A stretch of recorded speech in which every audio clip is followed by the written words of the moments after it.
The most important aspect of respect is to respect oneself. How can we expect others to respect us if we do not even respect ourselves? To practice self-respect is to know what values are important in your life and truly live by these values. Self-respect helps others to see you and to treat you with dignity and worth. Practicing self-respect leads to a strong sense of self-worth, confidence, and conviction to live one's life. Self-respect helps us to do the right things or do things that we feel are right, while not doing anything that is harmful to us physically or mentally.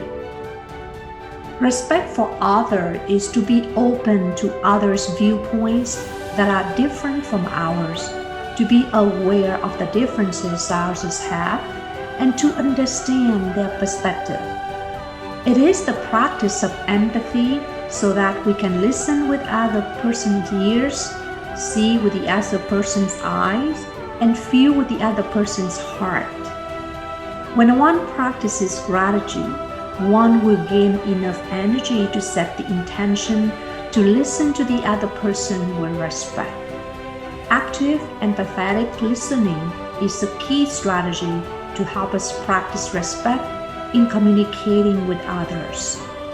Respect for others also means to follow the golden rule of do not do things to others that you don't want others to do unto you. Another form of respect, which is so important these days, is the respect for the environment. Our human species has lived on this earth for 200,000 years, and recent climate changes have alerted us that we might have gone too far in negatively impacting the earth. Respect for the environment can be practiced as simply as minimizing the waste we create and being mindful of all the natural resources that we are using so that we will not waste them. Another important concept about respect is that respect should be treated as a two-way street.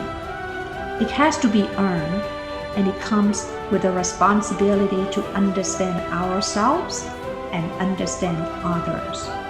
Although we cannot control how other people treat us, we can always control how we treat others. It starts with the intention to practice empathy toward others, and our practice of respect will create a positive change in the person with whom we interact.